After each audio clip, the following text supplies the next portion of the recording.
Samajwadi party से विधायक और मुख्य सचेतक मनोज पांडे जी हमारे साथ बातचीत के लिए मौजूद हैं। सर, आज सदन में 6 लोगों को जो है वो सज़ा सुनाई गई, कटघरा लगाया गया, लेकिन आप लोग नदारत रहे कि और ये भी रहा कि आप लोगों का मौन समर्थन है, ऐसा अध्यक्ष जी ने कहा। नहीं, देखिए, आज सवाल एक बड़ा था। नेता सदन ने जिस समाजवादी की परिभाषा को उसने रखने का काम किया, मैं समझता हूं कि देश और विश्व के कई ऐसे देश हैं जिन्होंने समाजवाद पर चलते ही देश का अपने लोगों का भला किया है, गरीब कमजोर को न्याय देने का काम किया। और ये बड़े बड़े महान लोगों ने कहा है कि दुनिया की सबसे मजबूत विचारधारा जो है और जनता को भला करने वाली विचारधारा समाजवाद है। भारत के जिस कॉन्स्टिट्यूशन में समाजवाद की परिभाषा से प्रस्तावना शुरू हो, उस अगर समाजवाद पर आप टिप्पणी उठा रहे हैं तो कहीं ना कहीं आप भारत के कॉन्स्टिट्यूशन पर टिप्पणी उठा रहे हैं। और ये बात हमारे नेता प्रतिपक्ष ने आज रखी है इस बात को, और उस पर संतुष्ट न होने पर संविधान के उस अनुच्छेद का जिक्र करते हुए जिसमें प्रस्तावना में ही समाजवाद की बात की गई, उस पर उन्होंने बहिष्कार किया। एक सवाल ये था कि जो कार्रवाई हुई है उसको क्या कैसा मानते हैं आप लोग सदन के अंदर आज? देखिए, ये समाजवादी पार्टी सदैव मानती आई है, विधायिका कमजोर नहीं होनी चाहिए। और जिस तरीके से ब्यूरोक्रेसी आज विधायिका को कमजोर करने में, विधायकों का अपमान करने में लगी हुई है, तो केवल एक कार्रवाई से नहीं काम चलेगी। हमारे साथ खुद ऐसी घटना हुई और हमने विशेषाधिकार में दे रखा है। तमाम विधायकों के साथ इस घटनाएं हो रही। हम पैदल विधानसभा आ रहे थे तो आपने अपने टीवी में दिखाया कितना मारा, एक विधायक को मारा, डंडे से गिरा दिया, धक्का दे दिया, हमारे तो कपड़े फाड़ डाले, एक हाथ तोड़ डाला था हमारा। ये नहीं है विशेषाधिकार खनन, इसको भी संज्ञान में लिया जाए और इनके विरुद्ध कार्रवाई की जाए। लोकतंत्र में हम किसान के लिए, गरीब के लिए, नौजवान के लिए, गरीबी के खिलाफ, महंगाई के खिलाफ लड़ाई लड़ेंगे। पुलिस वाले धक्का देंगे, हमें लाठियों से मारेंगे, ये कहाँ का लोकतंत्र है?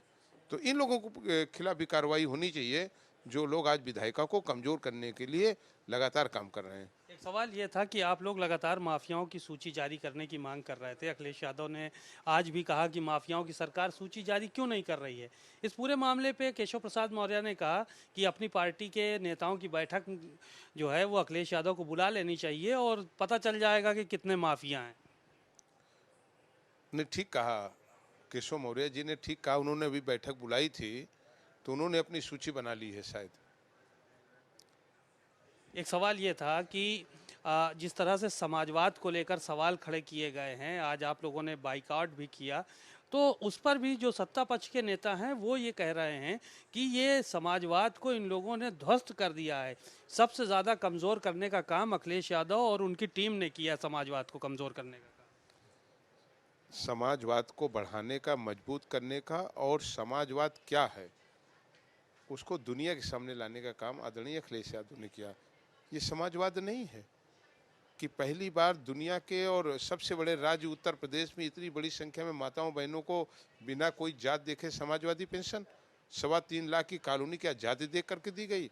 एक बार इस दुनिया में एक नया प्रयोग हुआ था और पूरी दुनिया के लोगों ने प्रशंसा किया था कि जब खेत में खड़ा हुआ एक बूढ़ा किसान सीमा पर तैनात अपने उस सैनिक बेटे से मोबाइल पे बात करता था तो लोग आश्चर्यचकित रूप से देखते थे। और अगर उसके बाद किसी ने कुछ किया, उस गरीब बेटी को भी, जिसके बूढ़े माता पिता ने, गरीब मजदूर पिता ने, किसान पिता ने ये सपना भी नहीं देखा था कि मेरी बेटी भी लैपटॉप से 60,000 और 70,000 से देश और दुनिया से जुड़ने का काम करेगी, उस सपने को भी दिखाने का, पूरा करने का काम किसी ने किया है तो आदरणीय अखिलेश यादव ने किया। 1-2 नहीं, 1,000-2,000 नहीं, 10-20 हज़ार नहीं, लाख 2 लाख नहीं, 18 लाख बच्चियों को ये काम किया है अखिलेश यादव जी ने।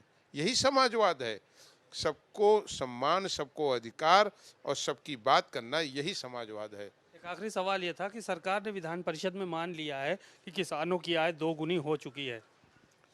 आज एग्रीकल्चर के कटौती पर मैंने बात रखी है और मैंने पूछा सरकार के मंत्री से कि कहाँ से अर्थशास्त्र आप पढ़ के आए हैं। अपने जवाब में मंत्री ने कहा है अपने हस्ताक्षर से कि 2017 की agriculture growth rate Akhilesh ji के समय 10.7% थी। आज जब उन्होंने 22-23 में जवाब दिया है तो 7.7 माना है। जिस राज्य की 3% के लगभग अगर उसकी ग्रोथ रेट कम हो गई तो ये कहाँ का अर्थशास्त्र है? अरे साहब, आज किसान को उस की आमदनी तो छोड़ दीजिए, लागत नहीं निकल पा रही है। पूरी रात डंडा लेकर के खेतों में खड़ा हुआ है। आलू 4 रुपए किलो बिक रहा है। जो आलू 5 रुपए 10 पैसे लागत आ रही हो बोने की, वो बिक रहा है 4 रुपए किलो। आप किस उसकी बात कर रहे हैं? बातचीत के लिए शुक्रिया। मनोज पांडे जी भारतीय जनता पार्टी पर, सरकार पर हमलावर नजर आए और साफ तौर पर यही कहा कि जो किसानों की आय ग्रोथ रेट थी वो 3% समाजवादी पार्टी की बनिस्बत कम हुई है। साथ ही साथ उन्होंने भारतीय जनता पार्टी के अन्य नेताओं पर भी निशाना साधा। कैमरामैन आशीष के साथ सीमा अब नकवी, भारत समाचार, लखनऊ।